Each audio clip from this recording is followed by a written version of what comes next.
Well, so here's our weekend update, and we took a little step backwards after making some new highs, and we closed out 3 trades this week. If we take a look at our list, we closed out these 3 right here, and obviously that last one hurt. Now, I know a number of traders pointed out in the community that they actually did better than this. They still had losses. And there was an opportunity today, had I been paying attention on my own trade. I did let everyone know that if they had a trade like this open themselves, that they should be watching it on this expiration day. Expiration day is really just kind of day trading. You really have to pay attention and kind of pick your exit.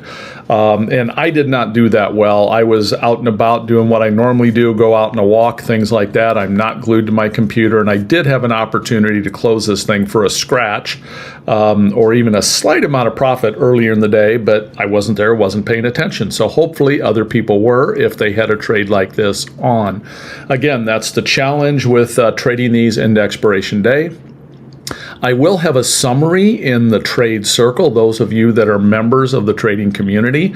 If you go into this trade in the archive trades, I will be preparing a video on it that will walk us through all the adjustments that were made in this trade. And there were quite a few. And anytime you have a lot of adjustments that get made, that ends up being a problem. These 2 trades, in contrast, had very few adjustments. In fact, this one didn't have any, and we were able to get an 11% profit in 7 days and just close the trade out. Just opened it and closed it. This one, I think, had a couple minor adjustments, but we were still able to get a nice pop or return out of that one. So those are the trades that we closed. If we come in and look at our open trades right now, we only have 3. So I will be looking to open some additional trades here this next week. I've got this one open in the Google wheel. Just rolled that this week. Just rolled the short put up to the 130 strike. And, you know, still nicely profitable and have the possibility of another put decaying, which just lowers our cost basis if we do get assigned at some point. This trade was a new trade we put on, broken wing butterfly. I like these because they're just a lot less volatile. They have this very flat T0 line associated with them. So if we have a big up move, big down move, doesn't impact these quite the way that a calendar close to expiration gets impacted. So, you know, I like this trade, and I will look to put on some additional trades like this next week. Now, Apple was all over the board this last week. In fact, I'm going to pause a second here and pull up a chart. Okay, so with Apple, well, we put on that trade when Apple was down in here somewhere. Then it dropped even further, and then it rallied up here over a period of a couple days. It rallied, you know, almost, let's see, what would that be?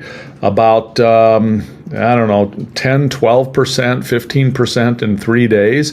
So we had to adjust that trade, and we adjusted that trade so that it was going to be set up to survive, if you will, in a higher priced environment. And 2 days after that adjustment gets made, some news, or I don't even know if it's news, some worries surface about somebody thinking that China has put some sort of limitations on the use of iPhones for any company that's involved in government work. Now, as far as I know, it's just rumor at this point. I haven't seen any official news, but I haven't looked on it either. It really doesn't make a difference. Bottom line is the market felt that it was an issue, and then it instantly sold right back off. And then there we are with this position that looked like it was going to be in pretty good shape, all of a sudden looking really, really bad. And again, that's the problem with trading individual stocks sometime. Indexes can certainly have big moves, but they're few and farther between. It takes something big on a global level to move the markets that way, like a COVID or something like that, where an individual stock somebody can sneeze or tweet the wrong thing, and next thing you know, the stock is ripping up by 10-15% or dropping by 10 or 15%. So I tend to largely steer clear of individual stock trades, and but Apple normally is more stable. I mean, you can see it's had a very, very consistent trend line here until it broke. And when it broke and we had this volatility, which was an earnings report, I should say, that's when we put this on, because it looked like it had done its plummeting at that point, and the plummeting was over. And that's why I chose that trade at that time. And again, it was okay when it rallied up and we adjusted and we were still in decent shape on it. But then when we got rattled back to the downside, that created the problem. So at the end of the day, I do not like this position. It has a lot of risk on both sides of it. But it expires next Friday. It will start to cane quite rapidly here this next week. So if Apple's done with the massive swings and Apple can kind of stay put here in a general range until maybe Wednesday or so, I'm hoping to get out of this at a much lower loss. I think it's highly unlikely that I would play this all the way in to try to get a profit out of it, because the gamma would be so steep at that point that if Apple had a move one way or the other, a 2-point move could impact this trade significantly. And I just don't like playing that game. That's not how I try to structure my trades. I want to be in trades more like this. Take my little piece of the pie, take my 10%, move on.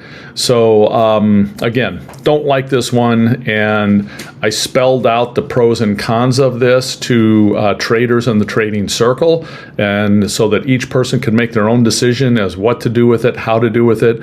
I chose to go ahead and do it this way, not because I like it, but because I'm hoping that we can all learn from it. It can be a teaching scenario one way or the other. So anyhow, that's why this one is open in its current configuration. And again, I will look to add a couple new trades here early next week.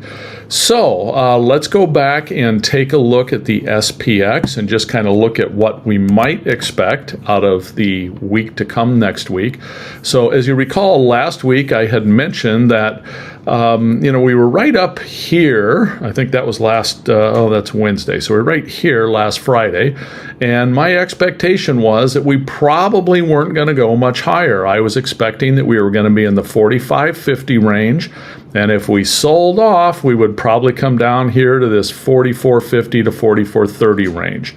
And we actually broke a little lower than that. Actually, we didn't. We were right at 44.30 at the low right here.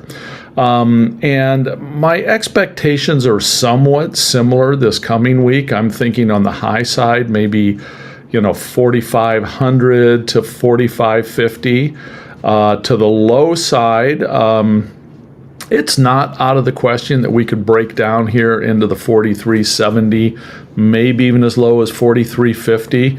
So I'm pretty much looking at, let's see, how can I define that window? Well, anyhow, just from here down to probably a low of around here is kind of that general range. So any trades, unless something changes come Monday, any trades that I look to set up here this next week, I'm going to set up so that they're designed to play in that general range. So that's kind of my expectation on the markets, again, barring any bizarre news or any other major market moving events. From a technical analysis standpoint, those would kind of be the places that I would expect the market to range in over the next week.